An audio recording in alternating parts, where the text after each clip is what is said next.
Here, in the untamed wilds of the crafting table, we encounter one of nature's most fascinating creatures, the Malboro family. While their more aggressive cousins are known to terrorize adventurers across the realm, we'll be observing a much gentler subspecies. And here, quite remarkably, we find two specimens I've been tracking, Susie and Jeff. Before approaching these magnificent beasts, one must first study their behavioral patterns through careful illustration. Having completed our field sketches, we begin our observation of the mature Malboro's cranial development. While initially our research team had planned to also document the elusive cactuar species, their particularly mundane development cycle proved far too monotonous for our current expedition. Watch now as we witness the early formation of the creature's most distinctive feature, its great oral cavity. Though this is the first documented instance of observing a specimen with such an impressive maw, the natural process appears to progress with surprising simplicity. In a truly astonishing display, a bioluminescent material is manifested to ultimately form the creature's dental structures.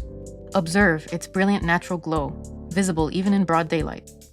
However, nature presents an unexpected challenge. The biological material proves unusually adhesive. In an attempt to adapt, a protective barrier is employed, though the substance remains stubbornly viscous. As often happens in the wild, the subject must wait for natural cooling to occur. But even after subjecting our specimen to sub-zero temperatures, the biological matter refuses to cooperate. In an unexpected twist of evolution, we discover an alternative translucent substance that appears far more suitable for our specimen's dental development. After careful cultivation, these prototype dental structures are ready for their heat hardening phase. Here we observe one of nature's most precise processes, dental placement in the mature Malboro. Jeff's dental map is carefully plotted before the integration begins. After several unsuccessful attempts, a common occurrence in the natural world, we employ an innovative adhesive strip technique to ensure proper dental alignment. The socket cavities are then deepened using specialized tools. Perfect. In this fleeting moment, we observe the development of the creature's distinctive botanical features. These magnificent striations, both dorsal and ventral, are essential for the Malboro's natural camouflage among dense vegetation. Now we witness one of nature's most delicate processes, the formation of the labial structure. Like a master weaver, a cylindrical protrusion of biological material is carefully extended and then meticulously bonded to the oral perimeter. Truly impressive how it maintains structural integrity while simultaneously achieving a more compressed form. The internal oral cavity requires additional fortification, a fascinating transformation that we're privileged to witness.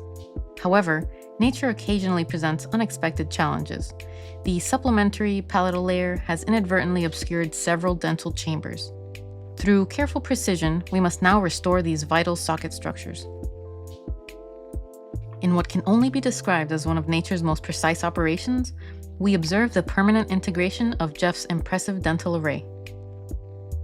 The biological adhesive, combined with small amounts of raw material, ensures proper fusion. But wait, what's this? In a dramatic turn of events, we've made a striking discovery. The internal pigmentation should have preceded dental implementation. This invaluable insight leads us to our next specimen, Susie. Learning from nature's lessons, we begin Susie's development with the crucial step of internal cavity pigmentation. The deep ebony coloration is essential for the species' survival, though the exact evolutionary advantage remains a fascinating mystery. In a beautiful display, we persist with our observations of Jeff, despite the looming challenge of internal pigmentation. Here, we witness the emergence of one of the species' most exceptional features, the ocular appendages. The reason for 5 distinct eyes remains a subject of heated debate among naturalists. Watch closely as specialized depressions form to house the visual organs. The surrounding tissue develops intricate texturing, a characteristic feature of this captivating species. The integration of these sensory appendages with the cranial mass is a delicate process rarely captured on film. In a surprising sequence, we observe the implementation of the preformed translucent optical organs. Like their dental structures, these astounding features share similar material properties, a fascinating example of evolutionary efficiency. Nature has developed an ingenious retention mechanism for these optical organs. Observe as organic fibers encircle each eye, creating a secure orbital cavity. The integration process, facilitated by specialized tools, ensures perfect fusion with the surrounding tissue. Now, we witness one of the most specialized organs of the Malboro, its impressive tongue structure. The deep purple-brown coloration suggests a previous evolutionary refinement. The surface texture, essential for its feeding habits, is carefully formed through natural processes. In a momentary lapse, quite common in this field, the initial adhesive layer is observed to have been neglected. Nature, however, tends to be quite malleable, and an attempt is made to compensate with lateral bonding. Whether this will prove sufficient remains to be seen in the wild. We now enter perhaps the most mesmerizing phase of Malboro development, the emergence of its pointed tentacle structures. These distinctive appendages begin as simple conical formations in the neck region. Watch as they're carefully integrated into the creature's body mass, a process that requires precise manipulation to ensure proper fusion. The same fascinating process continues with the development of the shorter chin tentacles.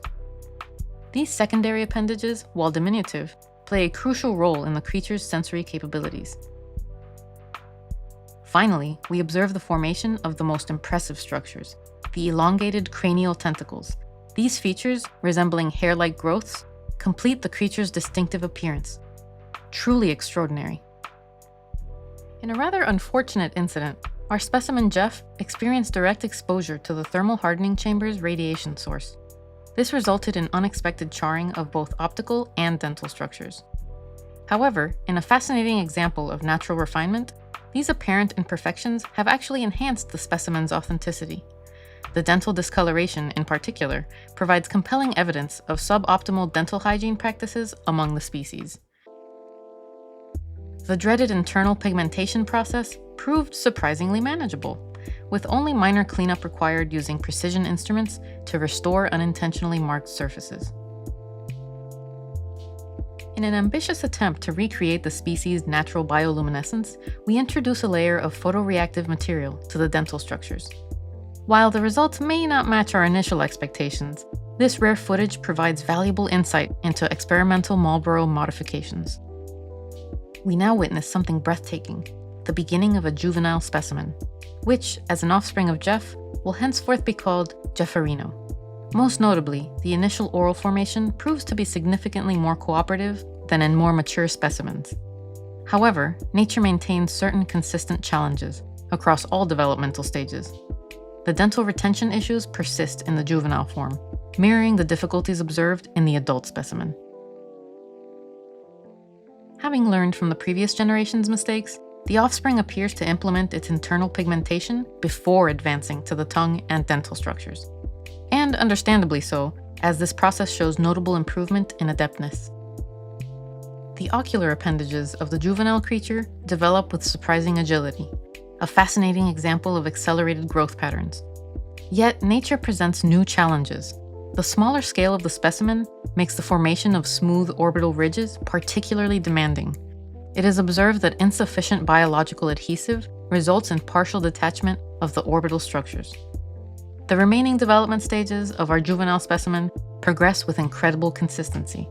But in the endless pursuit of scientific discovery, we prepare to document an even smaller specimen. In a touching moment of familial classification, we observe the emergence of what appears to be Jefferino's sibling, a specimen that shall aptly be referred to as Mini. In a fascinating study of evolutionary miniaturization, we begin our observation of the microfauna's dental structures. Initial attempts at manual formation proved challenging, with specimens nearly merging with the observer's epidermal ridges. However, an elegant solution is discovered, the cylindrical extrusion method, followed by precise sectioning of the biological material. After thermostabilization, we begin the delicate process of dental separation. These structures are so remarkably minute that they challenge the very limits of our optical equipment. Ah yes, there they are, barely visible to our recording instruments, but present nonetheless. In a peculiar display, a temporary adhesive surface is found to secure these microscopic dental structures. One errant breath could scatter these precious specimens to the winds. The formation of the miniature oral cavity proceeds with phenomenal precision. However, the retrieval of the dental structures presents unexpected challenges. Several specimens succumb to structural failure during extraction. Yet, as always, nature finds a way. In the end, the specimen successfully retains 6 infantile dental formations. In one of the most precarious phases of our observation, we document the creation of multiple optical organ candidates. In a dramatic turn of events, roughly 50% of these specimens migrate unexpectedly to the ground during their journey to thermal processing. Watch now as we witness truly microscopic eye appendages, not even the size of a grain of rice, receiving their optical organs. In a fascinating display, the deep embedding of these structures eliminates the need for protective lid formation, a process that would prove impossible at this size. At last, all 5 eyes are successfully integrated, granting our tiny specimen the gift of sight. The textural modifications and brief thermal treatment complete this noteworthy phase. The final stages of development bring us to the formation of miniature labial structures and primary appendages. However, nature reminds us of its demanding standards. The initial tentacles prove insufficiently robust, necessitating complete regeneration. This level of miniaturization in the Malboro species has never before been documented, a true wonder to witness. The second generation of ambulatory appendages demonstrates increased robustness. As with many species, these oversized features suggest room for future growth, a common function of baby specimens. We now observe the systematic development of the remaining tentacle structures. Once again, the precision of this process is almost impossible at such a minuscule scale. And here we witness a rare moment indeed. While waiting for her ATB gauge to refill, our observer replenishes her energies with a ritualistic consumption of what appears to be a cereal-based restoration substance. Fascinating.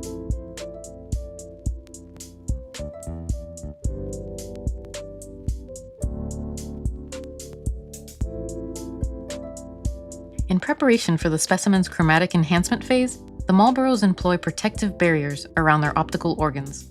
This remarkable foresight significantly reduces the need for subsequent pigment removal. The initial pigmentation layer consists of a deep verdant tone. Most fascinating is the varying duration required for complete coverage, with the larger specimen, Jeff, demanding significantly more attention in his numerous anatomical recesses. The subsequent layers employ a fascinating technique, colloquially known as dry brushing, gradually building up layers of increasingly lighter verdant hues. This creates the natural variation we observe in wild specimens. The long extremities receive a distinctive crimson gradient, a characteristic feature of the species, possibly used for communication or mate selection. In an exceptional display of synchronized development, all specimens undergo labial pigmentation, using the same crimson substances. The final touch seems to be a distinctive red outline around the optical organs. This biological adjustment's purpose remains a mystery, though some theorize it may serve to enhance the species' hypnotic capabilities. The optical organs receive their distinctive amber coloration. This meticulous process transforms their eyes from simple structures to precise organs tuned for prey. Now comes perhaps the most critical moment in Malboro development, the engendering of its dark focal points. Though preliminary marking guidelines are established, we observe that nature often has its own plans during the final implementation. The final protective layer consists of 2 distinct varieties, a satin finish external coating for general protection, and a high gloss internal application. This latter characteristic ensures optimal moisture retention within the oral cavity, a crucial feature for the species' survival.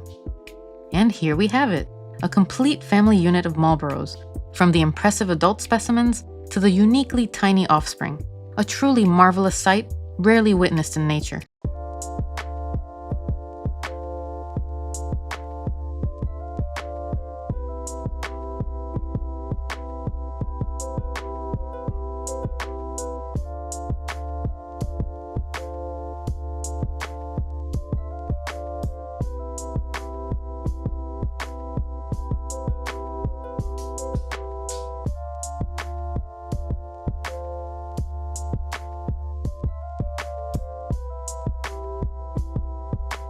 Thank you so much for watching, and I'll see you in the next video.